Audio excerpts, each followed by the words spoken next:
Em uma colina, às margens da enseada de São Cristóvão, os jesuítas tinham um casarão ou palacete de recreio. Situava-se nas terras da fazenda do Engenho Velho, que também pertencia aos jesuítas. Naquela bela paisagem que existiu em um tempo distante, antes dos aterros, aquela construção chamava a atenção.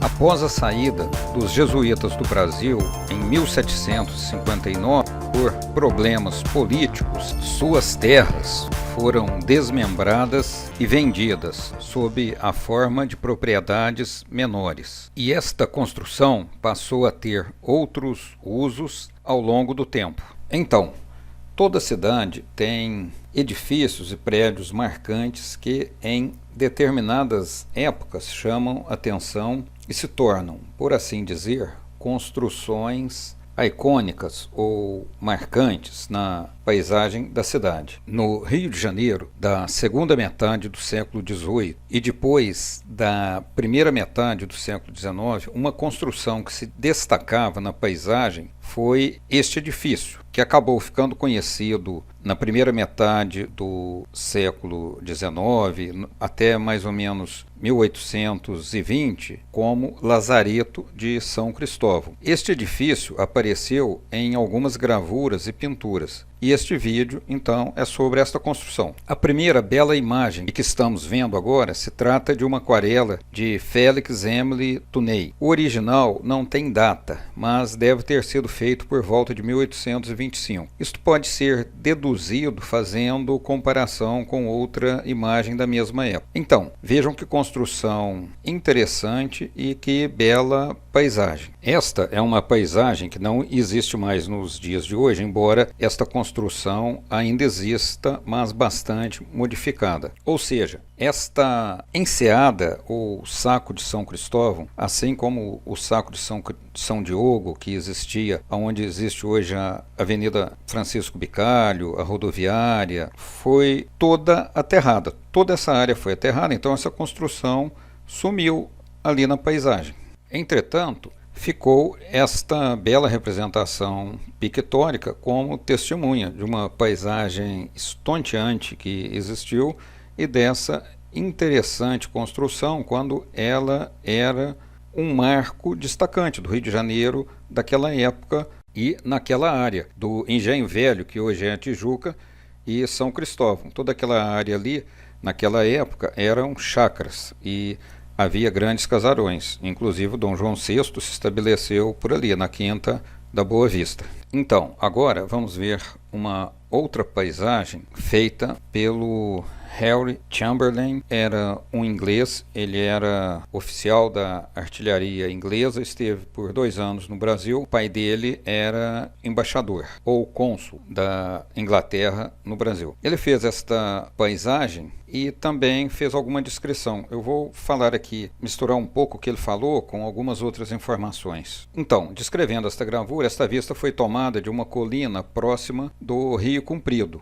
junto à Estrada da Tijuca. Deve ser próximo à atual Radoc Lobo. O Lazareto, como era chamado naquela época essa construção, fica na parte frontal de uma colina, perto do mar, na extremidade da Baía de São Cristóvão, a cerca de 4 milhas do centro da cidade. No passado, este palacete, ou esse casarão, foi uma casa de recreio dos jesuítas, que saíram do Brasil em 1759 por problemas políticos, e depois esse casarão passou a ser usado como hospital para leprosos, ou seja, daí o nome Hospital dos Lázaros ou Lazareto. Foi convertido e inaugurado como hospital em 1763 pelo Conde de Bobadela, mais conhecido por Gomes Freire, que foi vice-rei do Brasil. Em 1817, esses doentes foram para uma pequena ilha chamada Ilha das Enxadas, na Baía de Guanabara. E o local novamente mudou de função. Passou a ser usado como quartel de um regimento de tropas portuguesas.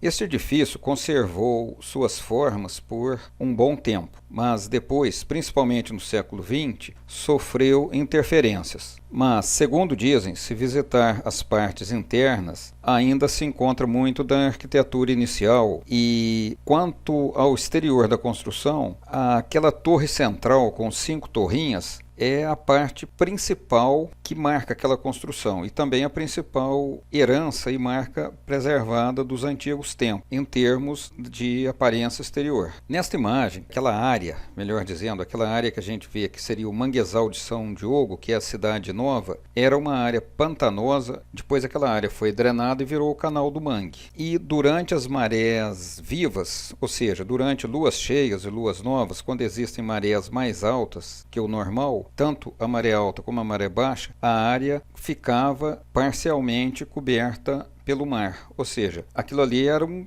pântano, né? Uma área toda alagada e provavelmente quando ele fez essa imagem aí, foi durante a maré viva, porque a gente vê que nessa área do Manguezal de São Diogo havia muita área nessa representação.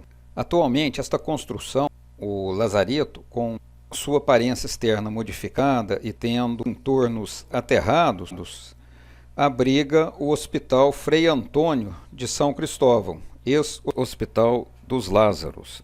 Veja aí na imagem. E agora vamos colocar uma outra imagem atual dessa área de São Cristóvão, já com os aterros, só para a gente ter uma ideia de como que essa construção sumiu na paisagem. Hoje ela é quase que insignificante, a não ser que você passe ali muito perto para você ver, mas você não vê mais. Foram tantos os aterros e tantas construções em volta que ofuscou a construção. Inclusive o gasômetro foi construído um pouco à frente desta construção. E agora veremos o que talvez seja a mais antiga representação desta construção feita pelo artista Leandro Joaquim. Ele fez esta pintura em 1790, atualmente ela está no Museu Histórico Nacional. Então nós podemos ver que esta construção naquela época não tinha aquela estrutura em arco romano feita de alvenaria e nem a torre com engrenagens que aparece naquela aquarela do Tuné. Mas nós podemos ver que existe um pequeno rio que deságua ali nessa enseada de São Cristóvão e aquilo ali era usado para mover uma roda d'água. Esta pintura foi feita em um dia comemorativo quando estava acontecendo uma procissão marítima.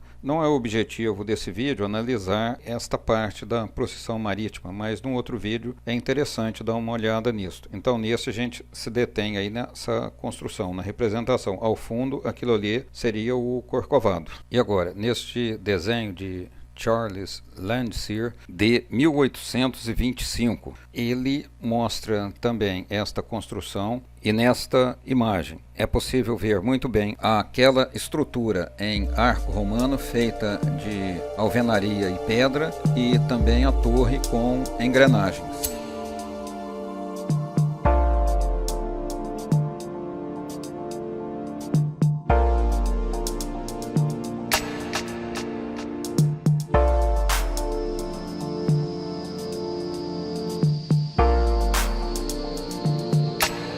Se você gostou desse vídeo, marque um like, inscreva-se no canal e clique no sininho para que você receba atualizações.